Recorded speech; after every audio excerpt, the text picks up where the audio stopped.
একটা জিনিসও বুঝতে হবে, মমতা বন্দ্যোপাধ্যায় যে রাজনীতি করে, যখন তিনি বিরোধী নেত্রী ছিলেন, আমরা যারা বিরোধিতা করি আলাদা কথা, তিনি কিন্তু আন্দোলন করে মানুষের মধ্যে বিশ্বাসযোগ্যতা এবং গ্রহণযোগ্যতা তিনি অর্জন করেছিলেন বলে তিনি 11 সালে ক্ষমতায় এসেছেন। এটা ঘটনা।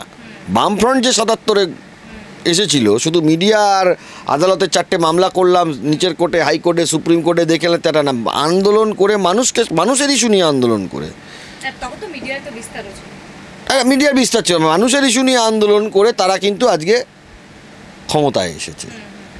শুধু এরকম বললে হয় না। ফর এক্সাম্পল ধরুন, আমি আপনাকে বলি, ভারতীয় জনতা পার্টি রাম মন্দির ইস্যুটা কেউ বলতে পারে ঠিক, কেউ বলতে পারে ধর্মীয় ইস্যু, আলাদা কথা, আমি সেইটার মধ্যে যাচ্ছি না।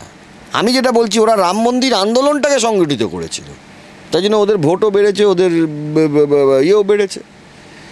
তাই মানে পশ্চিমবাংলার কথা বলছি না, আমি অল ইন্ডিয়া এক্সপেক্টের কথা বলছি। 1980 সালে বিজেপির সিট ছিল 2। আমি একটা হিস্ট্রির কথা বলছি। না না, পশ্চিমবাংলার কথা আমি বলছি না, আমি বলছি পশ্চিমবাংলায় কমে, পশ্চিমবাংলায় নেই তাই জন্য কমেছে। সারা দেশেও তো আসন সংখ্যা তো কমেছে, আর দেশে সেরকম দেখাতে পারেনি তাই জন্য কমেছে। মানুষের ইস্যু নিয়ে আমি আপনাকে, অযোধ্যা মন্দিরের কথা আপনি বলছেন, রাম মন্দিরের কথা, কিন্তু সেই রাম মন্দির যেখানে অবস্থিত, সেই লোকসভা আসন ফৈজাবাদ, সেখানেই তো হেরে গিয়েছে। আমি বলে দিচ্ছি বিষয়টা সেটা না, আমি বিজেপি বা কংগ্রেস বা সিপিএম বলে বিষয়টা বলছি, এটা রাজনৈতিক ইকুয়েশনের কথা বলছি। 1980 সালে ওদের সিট ছিল 2। আপনি যদি রাম মন্দির 1990 সালের ইস্যুটা নিয়ে যখন ওরা 80-85 সাল থেকে আন্দোলনটা করতে শুরু করলো, তখন কিন্তু ওদের পপুলারিটিটা বাড়লো টেকনিক্যালি, আপনি যদি দেখে থাকেন। এবং আলটিমেটলি সেটা গিয়ে দাঁড়ালো যে তারা সরকারে চলে আসলো 96 সালে। এবারে আপনি বলতে চাইছেন যে রাম মন্দিরের ইস্যুকে কেন্দ্র করে ওই অযোধ্যা চত্বরটাতে বিজেপি হেরে গেছে, ঠিক।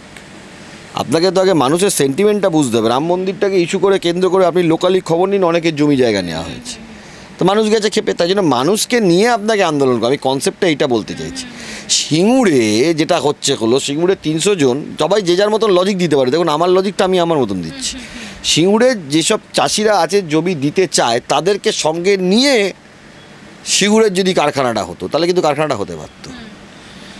কিন্তু সেই ক্ষেত্রে মমতা ব্যানার্জি অনেক সাকসেস অর্জন করেছেন, কারণ যারা আছে তাদের সঙ্গে নিয়ে তিনি আন্দোলনটা করতে পেরেছেন।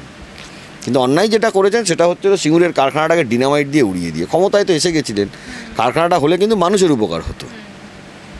আমি যেটা বোঝাতে চাইছি সেটা হচ্ছিল, মানুষকে নিয়ে কিছু করতে গেলে তাকে আন্দোলনটাকে বা মানুষকে সঙ্গে নিয়ে করতে হবে, আদারওয়াইজ হবে না। আপনি চুরি নিয়ে যতই মিডিয়ায় বলুন আর চুরি নিয়ে যতই আপনি মামলা করুন, একটার পর একটা কোর্টে মামলা করে যান, সেটাতে হয়তো রিলিফ হবে পর্যন্ত, ধরুন কারো জেল হলো বা কোনো লোকের চাকরি হলো এই পর্যন্ত, বা কেউ টাকা ফেরত পেলে। এরকম মামলা করে তো যারা টাকা দিয়েছিল চাকরি পাওয়ার জন্য, হাইকোর্টে মামলা করে তারা টাকা ফেরতও পেয়েছে, সেই রিলিফও হয়েছে, আমাদের কাছে সেই অর্ডারও আছে।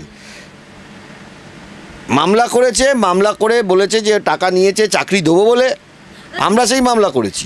মামলা করে কেউ বিচার পেতে পারে কিন্তু ভোট পেতে পারে না। হ্যাঁ, এইটা হলো প্রপার কথা। মামলা করে বিচার হতে পারে, মামলা করে ভোট হবে না।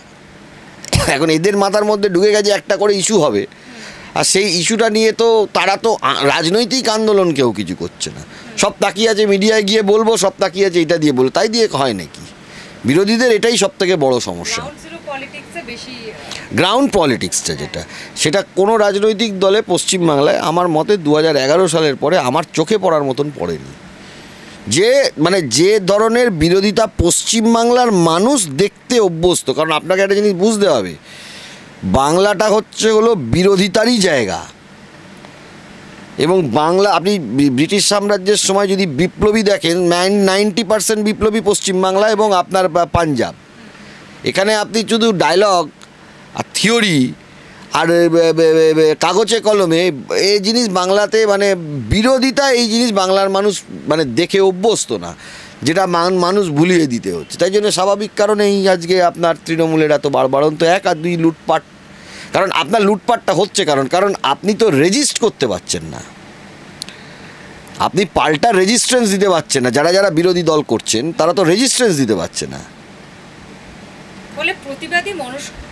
হ্যাঁ, মার খেতে হবে, রক্ত ঝরাতে হবে, তা না হলে মানে সরকার পরিবর্তন হয় না। Politics is not a bed of roses, এটা নেতাজি সুভাষচন্দ্র বসুর কথা। উনি শিখিয়েছিলেন, জ্যোতিবাবু ওনার থেকেই কথাটা শুনেছিলেন, আমি জাস্ট শুনেছি বিভিন্ন লোক থেকে।